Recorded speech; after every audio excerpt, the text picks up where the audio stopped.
I saw the rock! You're the one who flew to London! It was a romantic gesture! Hello everybody, welcome back to Screenstars. I'm here today to bring you my review for the 2023 action comedy Ghosted. The film is directed by Dexter Fletcher and it stars Chris Evans, Ana de Armas, Adrian Brody, Mike Moore, Tate Donovan, and Lizzie Broadway. Right. The film follows hopeless romantic Chris Evans, Cole Turner, who meets at a farmer's market Ana de Armas' character, Sadie. They essentially click immediately. They go for a coffee. It's pretty much love at first sight. They spend the whole day together, and he is very, very smitten. However, she does explain to him that she works away a lot. So when he gets a bit clingy and starts sending her loads of texts and emojis and all that kind of stuff, he's worried that he's scared her away. But he manages to find out, using the wonders of modern technology, that she is in London. So he decides to do a grand romantic gesture and turn up in London and surprise her. However, when he gets there, he is kidnapped, held hostage by some bad guys who think he is somebody called the Taxman, a CIA agent, which surprises him greatly. And then he is rescued by, lo and behold, Sadie, who is in actual fact the CIA agent, the Taxman. So they both go on the run, bickering the whole way, trying to put an end to these bad guys while trying to keep their relationship spicy. Right, what are my thoughts on Ghosted? Well, I'd not really heard of this film, if I'm honest. I don't even think I've seen a trailer for this one, and then it just popped up. Here, watch this, which is sometimes is kind of worrying, because you're kind of like, well, this film doesn't seem to have been promoted at all, and there is pretty good reason for that. While I don't think this film is terrible, and I genuinely don't, this film is also not very good either at the same time. I think this film suffers a great deal from being fairly by the numbers, fairly generic, a lack of chemistry, and not really offering anything new. It's almost like it's a cross between Night and Day, you know, the Cameron Diaz, Tom Cruise film, and stuff along that ilk sort of thing, Mr. and Mrs. Smith and that sort of thing. It's a bit like that sort of film, you know what I mean, where the roles are kind of reversed. Does it work? I mean, it has worked in films like this before. You know, Mr. and Mrs. Smith was entertaining enough. I quite enjoy Night and Day.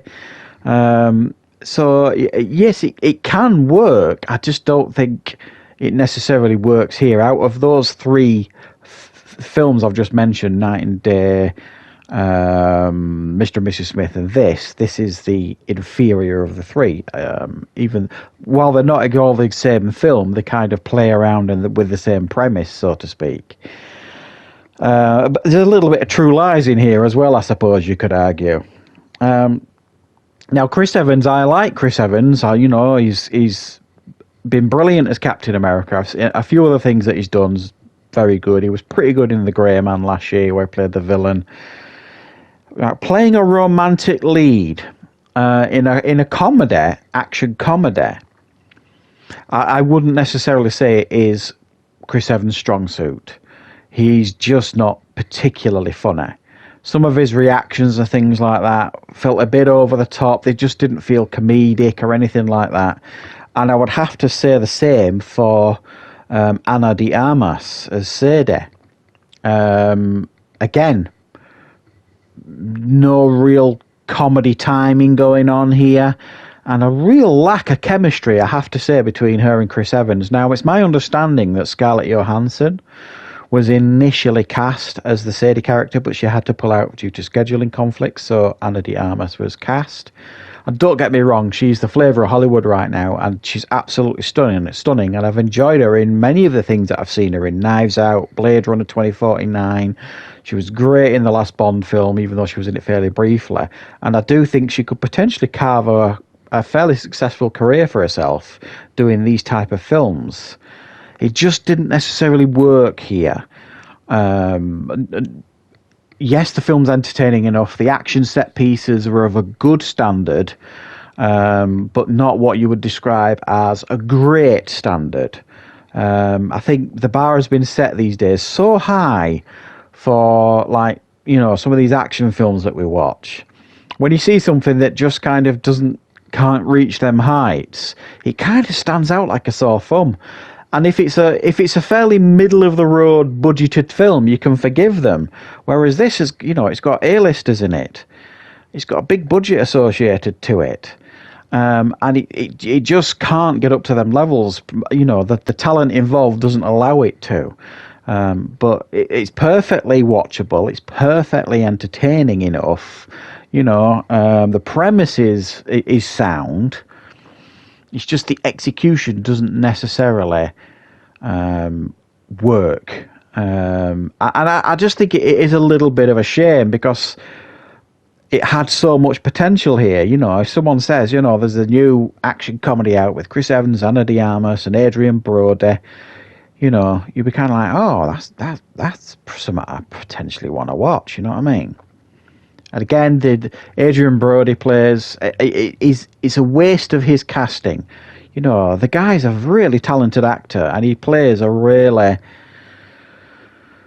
dull villain, I think it's the best way to put it. And the film is chock full of, as well, some of the most pointless cameos you will ever see. And it's almost like, I don't want to spoil the cameos in case you want to watch the film, because you might enjoy the cameos. And sometimes I really do like cameos in films, but it just felt really forced. It's almost like, let's see how many famous faces we can shove in this film for a couple of minutes. And it felt like a Marvel get-together at one point. So, yeah, it's a bit of an odd one, this, because it's not one of these films you'll watch and you'll feel it's offensively bad or anything like that. It isn't. You know, the production values are really excellent. As I've said, the action is pretty good. The choreography, all that kind of stuff's decent. And it will raise a smile here and there. It's just like they've thrown a lot of these ingredients into the pot, giving it a stir, and you taste it, and it's almost like it's lacking something. It's lacking a bit of flavour. It's lacking a bit of excitement, lacking a bit of chemistry. And it feels like every aspect of this film, whether it be the performances, the action, whatever it is, the romance, the comedy, everything just feels a little bit like it's lacking a bit of flavour. So, yeah, a little bit of a letdown, this one. But to be fair, I didn't expect really to go into this one. I didn't go into it with massively high expectations or anything, because like I say, there's just been no promotion of this film, not from my aspect anyway. And I watch a lot of films, I see a lot of trailers, I watch YouTube all the time. I just don't remember this ever turning up on a feed to watch a trailer for it or anything like that. So it's almost like they've realised that, yeah, this doesn't really cut it. Let's just sneakily release this on streaming services and let's just see how it does. But yeah, trust me, I mean, you could do far worse than watch this. It's an hour and a half, that you won't feel like you've wasted when you watch it, but it's also an hour and a half when you've watched it, you definitely won't remember the film a week later, so to speak. So thanks for watching, guys. I hope you enjoyed this review. I'll be back with more content on the channel very, very soon.